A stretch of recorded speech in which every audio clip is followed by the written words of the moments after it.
IPL option കഴിഞ്ഞിട്ടുണ്ട്. അപ്പോൾ നമ്മളിന്ന് നോക്കാൻ പോകുന്നത് ഫൈറ്റ് ആൻഡ് ചാമ്പ്യന്മാരായ ചെന്നൈ സൂപ്പർ കിങ്സിനെ കുറിച്ചാണ്.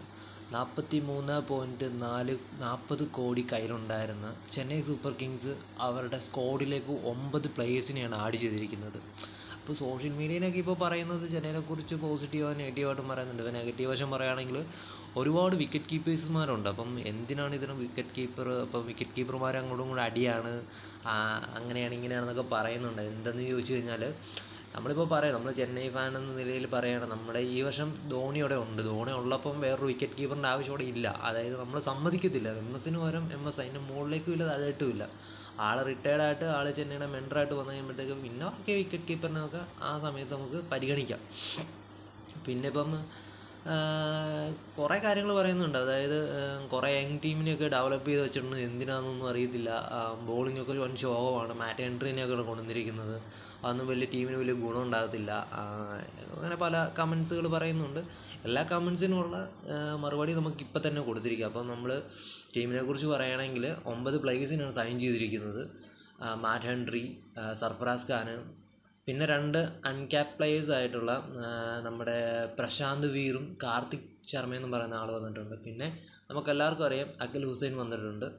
പിന്നെ മാത്യു ഷോട്ട്, അമാൻ ഖാൻ, രാഹുൽ ചഹർ, ഫോക്ക്. അപ്പോൾ ഇങ്ങനെയുള്ള 9 പ്ലേയേഴ്സാണ് നമുക്ക് വന്നിരിക്കുന്നത്. ഇതിനകത്ത് എല്ലാവരും നല്ല ക്വാളിറ്റിയുള്ള പ്ലേയേഴ്സിനെ തന്നെയാണ് അവർ കൊണ്ടുവന്നിരിക്കുന്നത്. നമ്മളിപ്പോൾ ഒരു 2018 ആ സമയം തൊട്ടൊരു ഫാനാണെങ്കിൽ, ചെന്നൈയുടെ ഫാനാണെങ്കിൽ അവർക്ക് കാര്യം മനസ്സിലാകത്തില്ല. എന്താണെന്ന് വെച്ചാൽ ആ സമയത്ത് നമ്മളൊരു ഡാഡീസ് ഗ്യാങ്ങിനെയാണ് ഡെവലപ്പ് ചെയ്തുകൊണ്ടിരുന്നത്. അതായത് പ്രായമുള്ള ആൾക്കാർ 35+ പ്രായമുള്ള ആൾക്കാരെ വെച്ചിട്ടാണ് കളിച്ചുകൊണ്ടിരുന്നത്. നമ്മൾ കപ്പ് കൊടുത്തിട്ടുണ്ട്. അങ്ങനെ ഫാനായവർക്ക് ഇപ്പം ഇവിടെ വെച്ച് ടീം ഇട്ടിട്ട് എവിടെയെങ്കിലും പോകാം. 2008 മുതൽ ചെന്നൈയുടെ പുറകിലുണ്ടായിരുന്നെങ്കിൽ നിങ്ങൾക്ക് കറക്റ്റ് കാര്യം ഇപ്പോഴാണ് മനസ്സിലാകത്തുള്ളൂ. എന്നാന്ന് ചോദിച്ചാൽ നമ്മൾ 2008 ടീമിനെ ബിൽഡ് ചെയ്തപ്പം ഒരു MS ധോണി, ഒരു സുരേഷ് റെയ്ന, അതുപോലെ തന്നെ ഹൈഡൻ, നമ്മുടെ ഹസി, പിന്നെ ഒരു ബാലാജി, ബദ്രിനാഥ്. അപ്പോൾ ഇങ്ങനെ ഒരു എക്സ്പീരിയൻസും ഇൻഎക്സ്പീരിയൻസും ആൾക്കാരെ വെച്ചുകൊണ്ടാണ് ചെന്നൈ ഇങ്ങനെ ഫോം ചെയ്താണ് പൊയ്ക്കൊണ്ടിരിക്കുന്നത്. പിന്നെ ആരും നമ്മളെ വിജയമുണ്ട്. അപ്പം നമുക്ക് വിജയമൊക്കെ നമുക്ക് നഷ്ടപ്പെട്ടു പോയി എന്നാന്ന് നമുക്ക് ചോദിച്ചു കഴിഞ്ഞാൽ, നമ്മളൊരു ബാനൊക്കെ ചെയ്തൊരു കഥ എല്ലാവർക്കും അറിയാം. അതിൻ്റെ ഇടയിൽ നമ്മൾ കുറേ പ്ലേയേഴ്സിനെ നഷ്ടപ്പെട്ടു പോയി. നമുക്ക് റിട്ടേൺ ചെയ്ത് പിടിക്കാൻ പറ്റിയില്ല. അത് വലിയൊരു നഷ്ടമാണ്. അങ്ങനെ നമ്മുടെ ടീമിലെ കുറച്ച് പേര് അങ്ങോട്ടും ഇങ്ങോട്ടും പോയി. എങ്കിലും മാക്സിമം നമുക്ക് ചെയ്യാൻ പറ്റുന്നതൊക്കെ നമ്മൾ ചെയ്ത് അങ്ങനെ ഒരു മെയിൻറ്റെയിൻ ചെയ്ത് പൊയ്ക്കൊണ്ടിരിക്കുകയായിരുന്നു. പക്ഷേ നമുക്ക് കഴിഞ്ഞ 2 വർഷമായിട്ട് നല്ല അടി കിട്ടിയെന്ന് ചോദിച്ചു കഴിഞ്ഞാൽ, കഴിഞ്ഞ വർഷം എന്ന് വെച്ചാൽ നമ്മൾ ഒട്ടും പ്രതീക്ഷിക്കാത്ത അൺഎക്സ്പെക്റ്റഡ് ആയിരുന്നു. ആ അടി കിട്ടിക്കഴിഞ്ഞപ്പോൾ നമ്മുടെ മാനേജറിന് ഒരു കാര്യം മനസ്സിലായി. എന്നാന്ന് ചോദിച്ചു കഴിഞ്ഞാൽ, ഈ കഴിഞ്ഞ പ്രാവശ്യം റണ്ണടിച്ചത് ഒരു എക്സ്പീരിയൻസ് ഉള്ള ഒരുത്തരും വന്ന് അടിച്ചിട്ടില്ല. എല്ലാ യങ് ബ്രേവ്സിനെയൊക്കെ പോലുള്ള പ്ലേയേഴ്സാണ് വന്ന് അടിച്ചിരിക്കുന്നത്. അപ്പോൾ അവരുള്ളൊരു വിശ്വാസമാണ്. പക്ഷേ ഈ ടീമിന് നല്ലൊരു വിശ്വാസമുണ്ട്. എന്ന് വെച്ചാൽ ഈ ടീം എവിടെയെങ്കിലും, അതായത് നമ്മൾ പ്ലേ ഓഫ് എന്തായാലും കളിക്കും. അതിനുവേണ്ടി തന്നെയാണ് ഇങ്ങനെ ഒരു ടീമിനെ ഒരു ഫോം ചെയ്ത് വെച്ചിരിക്കുന്നത്. അപ്പം പിന്നെ മറ്റ് ഫ്രാഞ്ചൈസി പോലൊന്നുമല്ല ചെന്നൈ സൂപ്പർ കിങ്സ്. അതായത് അവരെന്ന് വെച്ചാൽ 1-2 വർഷത്തിന് വേണ്ടി, അങ്ങേയറ്റം പോയ 3 വർഷത്തിന് വേണ്ടി ടീമിനെ ഫോം ചെയ്തു. ചെന്നൈ എങ്ങനെ പോയാലും ഒരു ടീമിനെ, നല്ലൊരു ടീമിനെ ഫോം ചെയ്ത് ഒരു 5 വർഷം 6 വർഷം ഇട്ട് ഓടിക്കും. അവന്മാരൊരു പവർ, അത് ചെന്നൈ ഇത്രയും നാളെ ചെന്നൈയുടെ ഒരു വിജയരഹസ്യം അത് തന്നെയാണ്, അല്ലാതെ ഒന്നുമില്ല.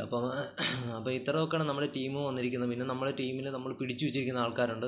എല്ലാം നല്ല ഹെവി ആൾക്കാരാണ്. നമ്മുടെ ലൈനപ്പ് എന്നൊക്കെ വെച്ച് കഴിഞ്ഞാൽ ഇനി മാറ്റേണ്ടി വരും. ഞാൻ ഒരു പ്രാവശ്യം മറ്റേ ഗ്രീനെ ഇവന്മാർ കൊണ്ടുവരുമെന്ന്, ഗ്രീന് വേണ്ടി ഭയങ്കര വിളിയായിരുന്നു. ഏതാണ്ട് 21, 22 ഏകദേശം മറ്റവന്മാർ അടുത്ത് വരെ നമ്മൾ ചെന്നു. അപ്പം നമ്മളായിരുന്നു പിന്നെ അമ്മമാരെ പുറകെ നിന്ന്. അപ്പം നമുക്ക് നമ്മളെ ഉണ്ടായിരുന്നല്ലോ. അപ്പം ഇങ്ങനെ നിന്നപ്പോൾ ഞാനോർത്ത് ഗ്രീനെ പിടിച്ചു കഴിഞ്ഞാൽ ഗ്രീനെ എവിടെ കൊണ്ട് ഇടുമെന്ന് ഞാനോർത്ത്. അപ്പം അങ്ങനെയാകുമ്പോൾ നമ്മൾ പ്ലേയിങ് സ്റ്റൈലെല്ലാം മാറ്റണം. ഒന്ന് ഉർവീനൊക്കെ മാറ്റിയിട്ട് ഗ്രീനെ കൊണ്ട് ആഡ് ചെയ്യണം.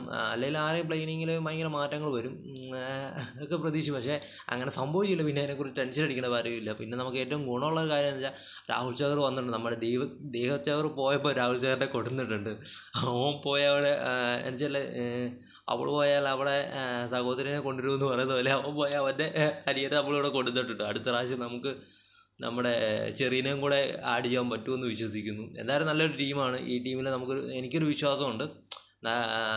അതായത് IPL സീസൺ വരുമ്പോൾ MS ഉണ്ട്. അതുകൊണ്ടൊന്നും പേടിക്കേണ്ട കാര്യമില്ല. ഈ ടീം പ്ലേ ഓഫ് കളിച്ചില്ലെങ്കിൽ എന്നൊരു വാക്കില്ല. നമ്മൾ ഇത്തവണ പ്ലേ ഓഫ് കളിച്ചിരിക്കും. കപ്പെടുക്കുന്നില്ലെന്നൊന്നും പറയുന്നില്ല. പക്ഷേ പ്ലേ ഓഫിൽ നമ്മൾ കാണും.